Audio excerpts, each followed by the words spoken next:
자, 우리 50일간 공부하겠습니다.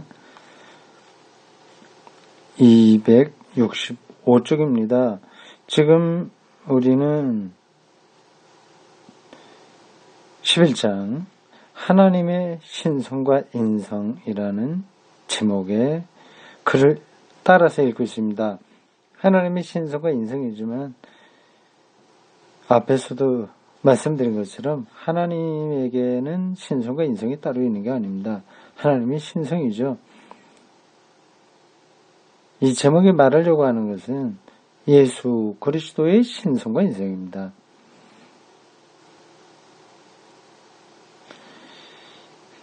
이게 그냥 간단하게 해결된 게 아니라 오랫동안의 교리적인 논쟁 과정을 통해서 기독교 안에 확실한 그 교리로 도구마로 자리를 잡게 됐습니다.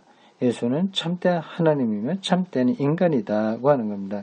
이게 말처럼 말은 그렇게 할 수 있는데 손에 잡히는 건 아닙니다. 인간이면 인간이고 신은 신이죠. 어떻게 그리고 두 속성이 혼합되지 않고 고유하게 살아있으면서 하나가 되냐. 이건 예수 그리스도 본질의 정체성의 신비이지 우리가 증명할 수 있는 것은 아닙니다. 근데 이러한 입장으로 인해서 유대교로부터 도전을 받은 거죠. 어떻게 인간이 신이 되냐고 하는 겁니다. 이게 예수의 신성과 인성 문제는 신학적인 사변으로부터 시작된 게 아니라 복음을 전파하면서 주변으로부터 받은 반론에 대한 하나의 대답으로 나오게 된 겁니다. 유대교와 헬라, 로마의 그 기독교에 대한 공격, 그것을 방어하기 위해서 예수의 인성과 신성이 어떤 관계에 있냐는 것을 이제 설명을 해야 되잖아요. 거기서 많은 논쟁들이 벌어지게 됐습니다. 자, 265쪽 보겠습니다. 그 논쟁 교리사라고 합니다. 그 과정을요. 몇 세기 동안 계속 걸쳐서 나왔습니다. 거기서 이단 논쟁도 불붙게 된 거고요. 이 책이 말하고 있지만 그런 논쟁이 오늘 우리들에게서는 거리가 먼 것처럼 들릴 겁니다. 그러나 그걸 알아야 오늘 우리가 이 21세기 일종의 로마죠. 로마 사상 나름으로 또 유대교적인 그런 도전 이게 반복되고 있는 겁니다. 여기에 우리가 어떻게 대답하냐 하는 걸 잡을 수 있는 거죠. 한편 치릴루스는 그리스도의 인간적 영혼을 인정하는 것이 속량 사업을 이해하는 데나 또는 예수에 관한 성수의 말씀을 이해하는 데 유익한 점이 있다는 것도 아주 무시하려고 하지는 않았다. 에베소 공유의 이유. 에베소 공유에 가면 또 이제 제 머릿속에 또 남지 않았네요. 에베소 공회가 여러 번 벌어졌습니다. 주교들이 모여서 기독교의 현안을 결정하는 겁니다. 에베소 공회 이후 2년째가 되던 433년, 그러니까 에베소 공회는 431년에 벌어졌군요. 유명한 공회는 니케아 공회와 콘스탄티노플 공회입니다. 그게 4세기에 있었어요. 요거는 5세기네요. 이때는 어거스틴이 이미 죽었을 때겠죠?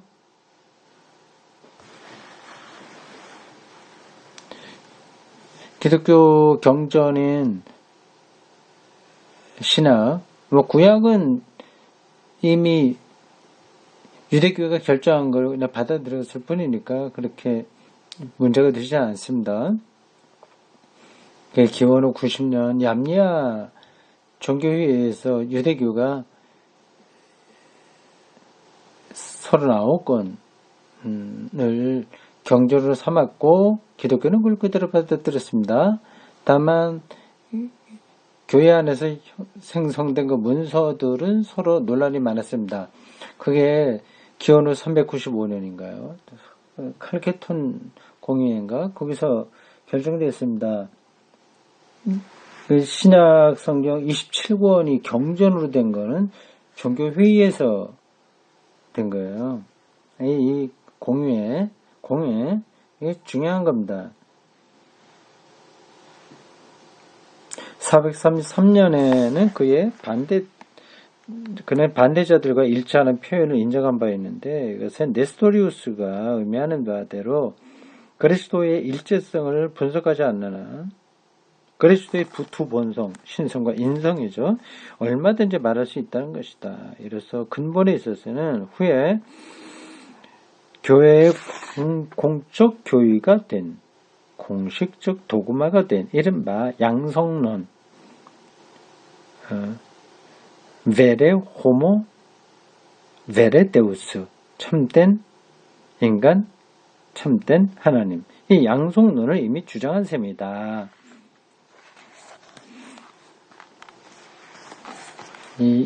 이런 것들이 그냥 교리가 그렇게 정했으니까 그런가 보다 하고 생각하면 그냥 넘어갈 수 있습니다.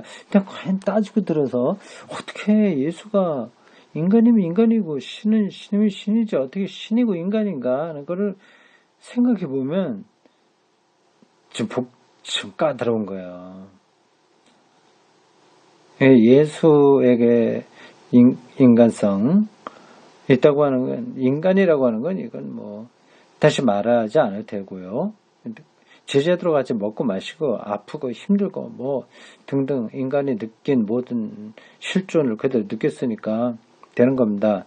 다만 신성의 문제인데, 이 신성을 어떤 초월적 능력으로 생각하면 이제 이게 해결이 되지 않습니다.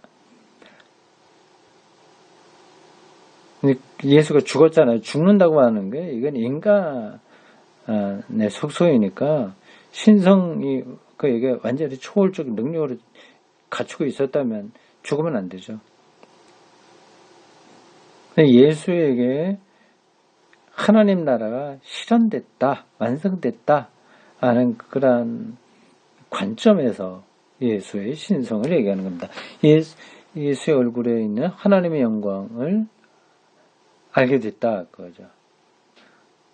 결국 예수에게서 생명을 경험했기에 생명의 주인인 하나님이 그와 일치되었고, 그런 점에서 예수는 유일하게 하나님과 하나된 자다 이렇게 말한 거죠. 물론 처음에는 표현 방법에 있어서 좀 더 다듬어져야 할 점도 있었으며 논쟁의 정치적 영향으로 불안한 상태가 계속되었다. 그래서 마침내 451년에는 황제가 국내 지도층 주교들을 칼케돈 공회로 소집하는 칙령을 내리기에 이르렀고,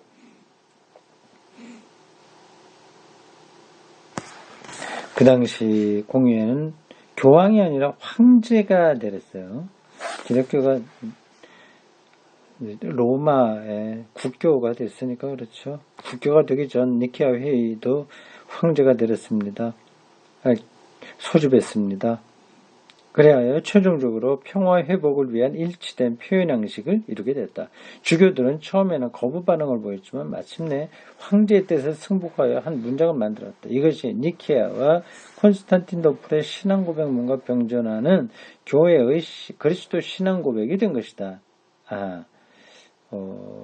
니케아와 콘스탄티노플 이 두 개 중요한데, 그게 그 351년 칼케톤 공회에서 완성됐다고 볼 수 있군요. 칼케톤이 390 몇 년도에 있었던 걸로 아는데, 그 정경화가 이루어졌고요. 몇 번째, 두 번째로 열린 거겠죠?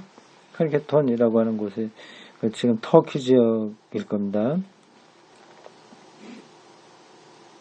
하여튼 서방의 모든 대교파와 동방교회 대부분이 동방교회요.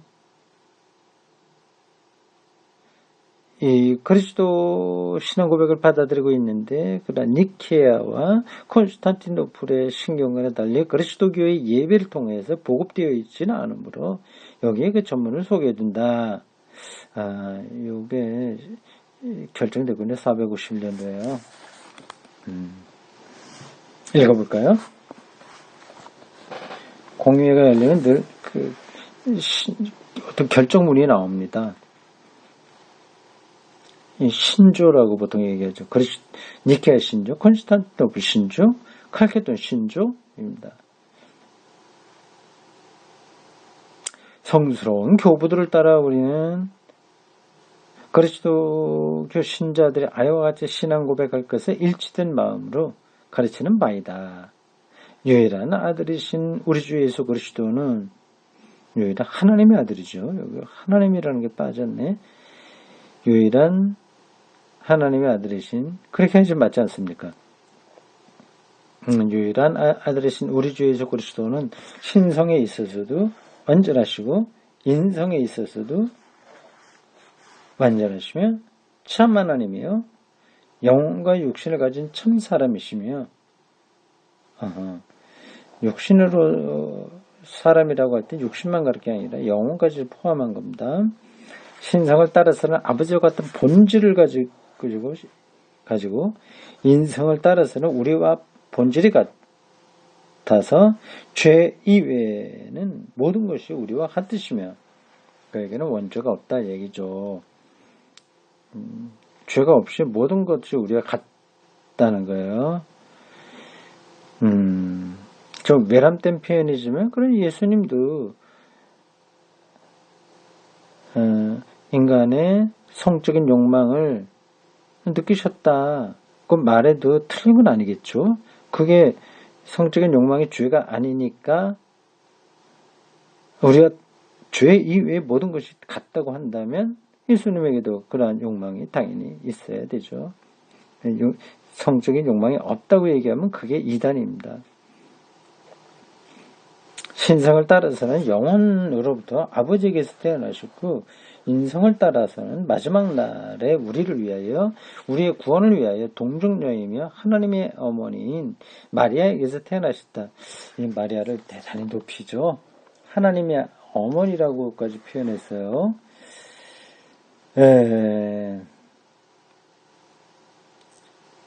이게 예수님은 하나님의 아들인데 마리아가 하나님의 어머니라고 한다면 그냥 직선적으로 표현해서 마리아는 예수님의 할머니가 되는 거죠. 촌수로 따지면 그렇죠. 하나님을 중심으로 두고 예수님의 아들이고 어머니가 마리아라고 하면 그런 거예요. 근데 여기서는 뭐 그런 의미가 아닙니다. 이 하나님의 어머니라고 하는 것은 예수의 어머니라는 뜻이죠. 우리는 외아들이시며 근데 이 하나님의 어머니 마리아라고 하는 표현은 그래 적절하지는 않아 보여요. 문제가 있어 보입니다. 우리는 외아들이시며 주님이신 유일한 그리스도께서 두 본성에 있어서 신성과 인성 혼동도 변화도 갈라짐도 떨어짐도 없음을 인정하기를 가르치는 바이다. 혼동, 변화, 갈라짐, 떨어짐도 없이 일치되었다. 그 까닭은 일체성으로 인하여 결코 두 본성의 구별이 없어지는 것이 아니라 오히려 두 본성의 특성들이 보존되고 하나의 위격, 히포스타치스, 페르소나로 일치되어 두 위격으로 분리되는 것이 아니라 유일한 외아들이요 하나님이요 말씀이신 우리 주 예수 그리스도가 되시기 때문이다.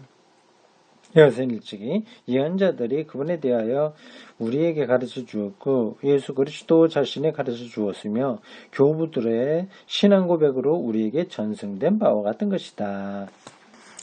이렇게 됐습니다. 여기 칼케톤 신조입니다.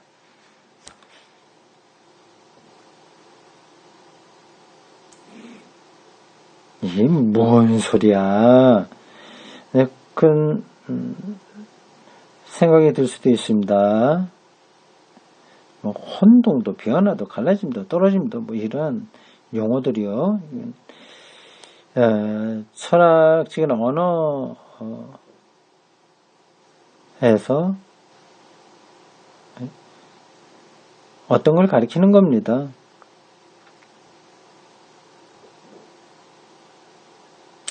그 당시에 헬라 철학을 하던 사람들은 이러한 것들을 리얼하게 이해할 수 있었겠죠. 오늘 우리들에게는 좀 거리가 있습니다.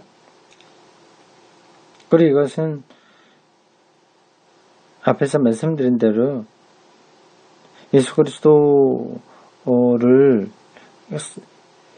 정체성을 그렇게 말하기 위해서 나온 게 아니라 어떤 반론에 대한 대답으로서 이렇게 한 거예요. 이 원문의 요점이 되는 것은 틀림없이 두 본성, 한 위격,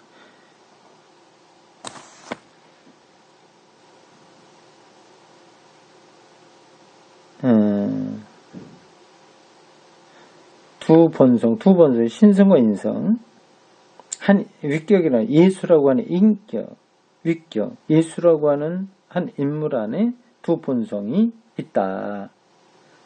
이런 표현이다. 이렇게 해요. 본성, 히포시스, 피지스와 위격, 히포스타시스의 구별이 최종적으로 확인된 것이다. 쭉쭉 이거 나갑시다. 이거 확실하게 우리의 머릿속에 잡히지 않아서 거기에 머물러 있게 되면 더 골치 아파요. 한번 다 몰라도 됩니다. 치리루스에게 중요한 역할을 했던 한 본성 이라는 문구는 거듭되는 오해를 일으키다가 이로써 결정적으로 포기되었다. 이는 공유의 공적이며 특히 그리스도 신앙 고백 이후의 역사를 감안할 때 더욱 그렇다. 그런데 이것은 사실 자체 이해를 밝혔다기보다는 오히려 일정한 용어 해설이다. 그 당시에 용어 해설이요. 본성이라는 말이 무엇을 의미하는지에 대해서는 혹시 종래의 논쟁을 통하여 어느 정도 명확한 생각을 얻게 되었을지도 모르지만 본질, 본성, 신성과 인성 제가 설명하다 보면 이해가 되지만 위격에 대해서는 아직도 그것을 본성과 거의 같은 의미로 사용하고 있었는데 그 개념이 명확하지 못했던 것이다. 여기에 앞으로 해결할 일이 많이 남아있다. 이 점에 있어서 중대한 의의가 있는 한 사람인 7세기의 신학자 마르크시스무스의 이름만 언급해둬야 되겠다. 그의 생각은 칼케돈 공유의 그리스도교 신앙 고백의 의미와 직결된다. 후의 사람이죠. 이 용어 해설이 명확하게 결정되게 아니라서 그 후 시대에 계속 논의가 됐다는 겁니다. 그 논의 과정에서 중요한 역할을 한 사람이 마르크시스무스예요.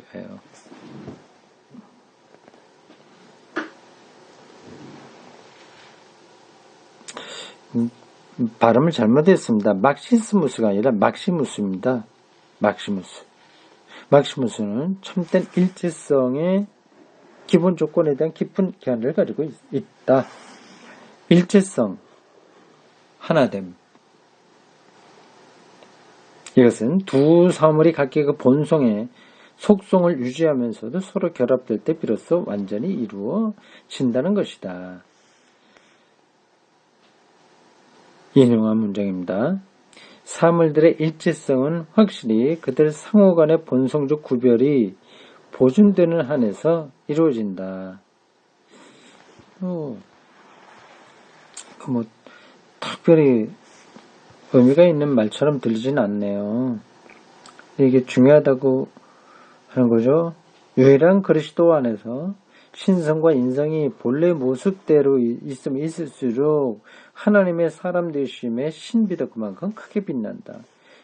막시무스에 의하면 예수의 인성이 세상에서 로고스의 실존이 되었다는 사실에 의하여 이 인간 존재는 인간의 완성이 된다. 신적 위격에 의하여 행사되는 인성이야말로 그 본래의 본성으로 보거나 그 활동으로 보거나 그 자유로 보아 완성된 인간 존재다.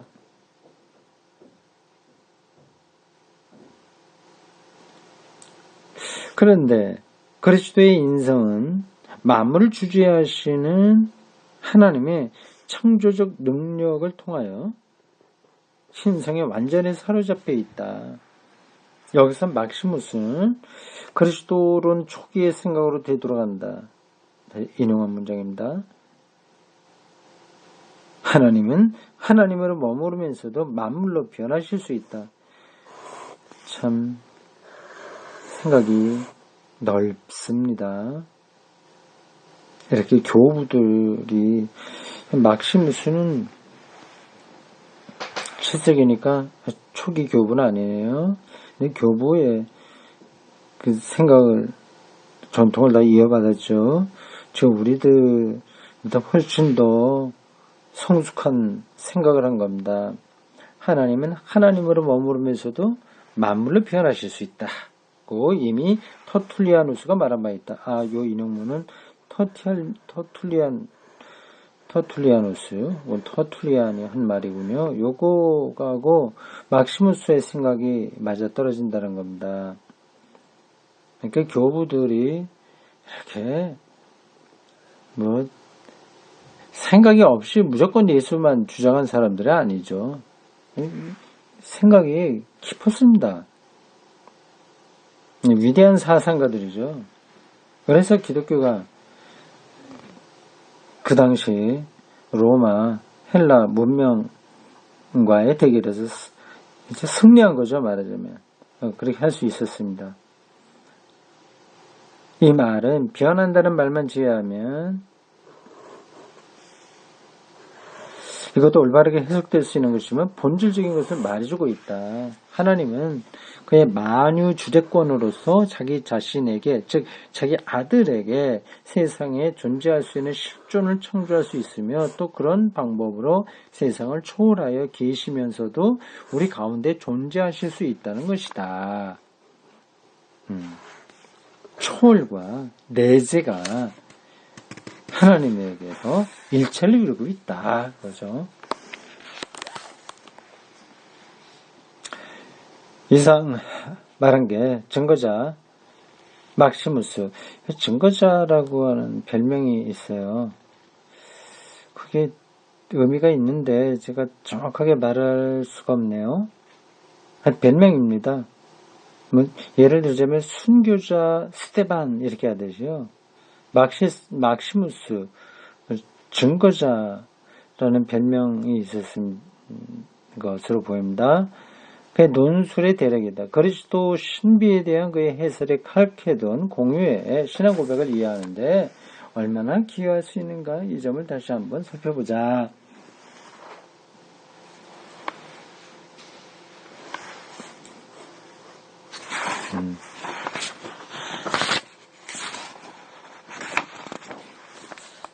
옛 양식 새 의문 고딕으로 되어 있는 소제목입니다. 새 의문, 새로 의문 질문한다는 거예요. 옛 양식, 옛 양식 새 의문. 자, 내용을 보겠습니다. 칼케돈, 칼케톤으로 많이 발음을 했는데 칼케돈이 정확한 것 같습니다. 칼케돈 공유의 교의, 도그마예요. 신조, 도그마로 그리스도교는 그리스도 신앙을 궁극적으로 해결하여 그리스도 문제의 대답을 얻은 것으로 보인다. 그게 400 몇 년도입니까? 51년도예요. 참으로 칼케돈 공유의 신앙 고백은 니케아와 콘스탄티노플 공유의 신앙 고백과 함께 온 그리스도교계에서 15세기 이상을 아무런 공격도 받지 않고 통용되었다. 15세기 이상을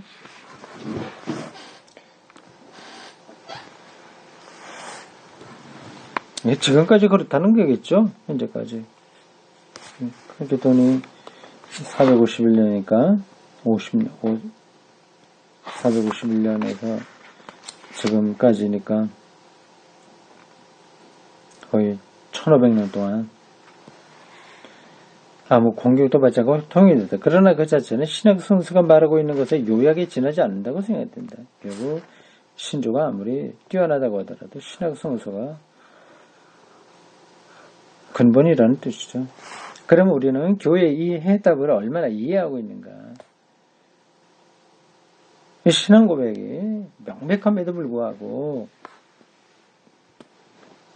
수세기 동안 그리스도교 신자들은 교회의 이 해답을 이해하기 어려워했다. 그렇죠. 예수의 신성과 이상, 참된 인간이고 참된 하나님.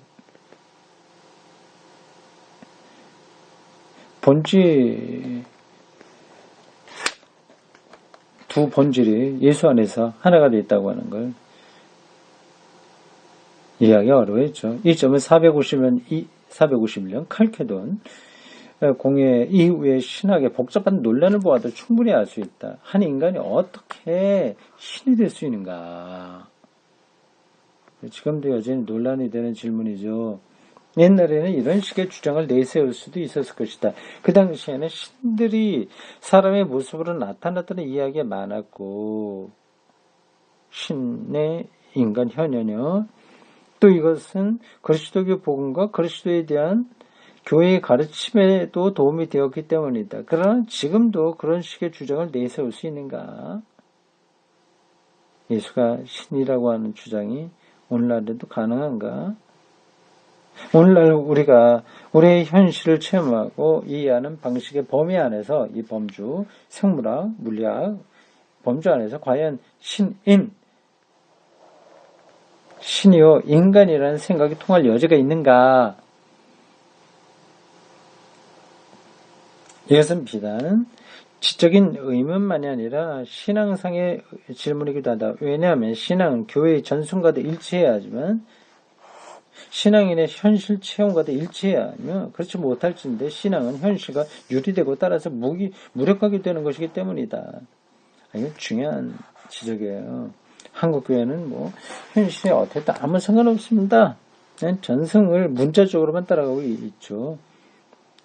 창조론, 진화론 이런 문제에서 유치하게 생각합니다. 만일 교회가 예수는 사실 하나님과 인간에 대하여 심오한 것을 가르치고 또한 사람들의 모범이 된 한 인간에 지나지 않았다고 인정하고 그렇게 알아들을 수라도 있다면 오늘날의 적잖은 그리스도 신자들이 시원하게 생각하리라. 그래서 차라리 예수는 하나님 나라를 선반 참된 인간이었어. 모범적인 인간이었어 하면 속이 시원한 거죠. 오늘날의 많은 사람들에게 예수는 도구마, 교회가 말하는 하나님 인간으로서보다 오히려 현명한 예언자로서 더 친근하게 느껴지고 있다. 좀 진보적이고 좀 자유주의적이고 한 사람들에게는 그걸 좀 합리적으로 생각하는 사람들에게도 이러한 주장이 좀 먹히죠. 그러나 한편 예수께서 과연 한 인간에 지나지 않으며 역사가 나온 위대한 성현 중에 하나일 뿐이라면 우리는 무엇 때문에 그분의 일에 무조건 종사해야 하며 또 모든 사람도 이 일에 끌어들이려고 하겠는가? 우리가 공자나 위대한 그 철학자들을 따르듯이 생각하듯이 그런 정도로 참조하면 존경하면 되지 이렇게 우리가 믿고 따르냐 하는 거죠. 예수께서 만일 우리 중에 하나라면 그분 역시 우리와 같은 하나님과의 관계에 놓이게 될 것이다. 신의 문제에 있어서는 신에 대한 우리의 관계 문제에 있어서 예수와 마찬가지로 다른 스승들에게도 지도를 받을 수 있지 않겠는가. 여러 성현 중에 한 사람으로 보는 거죠. 유대교는 아직도 예수를 선지자 한 사람으로 보죠. 그러면 오히려 그런 게 더 솔직하지 않냐 하는 거죠. 오로지 예수께서 하나님과 특별한 관계를 가지고 계신 한에서만 그러니까 신성이 전제되어야만 우리는 그분을 무시하지 못할 것이다. 그렇게 이런 질문이 계속된다는 거죠. 그러나 교의도 그 정도로 잘못된 관점을 가지고 있었던 것은 아닌 것으로 보인다. 뭣도 모르고 그냥 하나님과 인간 그렇게 얘기한 건 아니라는 겁니다. 인간 예수는 일정한 시기에 일정한 문화 안에 살던 우리와 같은 인간이다. 그건 명백한 사실이다. 그런데 인간 예수가 완전히 하나님과 직결된 분으로 나타난다. 하나님의 영광이 그의 얼굴에 나타났다는 겁니다. 이렇게 볼 때 비로소 신을 추구하는 사람은 누구나 왜 예수를 빼놓지 못하는지를 이해하게 된다.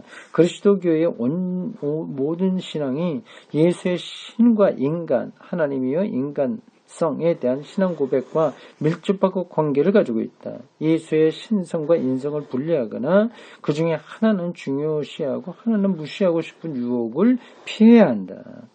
근데 여기서 신화적인 혹은 반쯤 신화적인 신화와 비슷해 그 위험성을 어떻게 피할 것인가?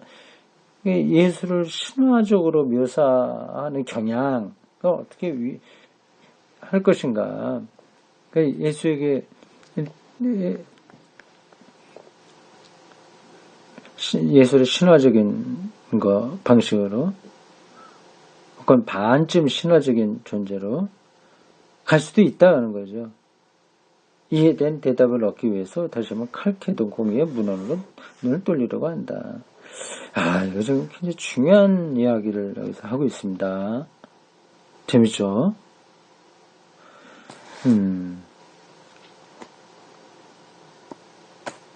예. 네, 여기까지.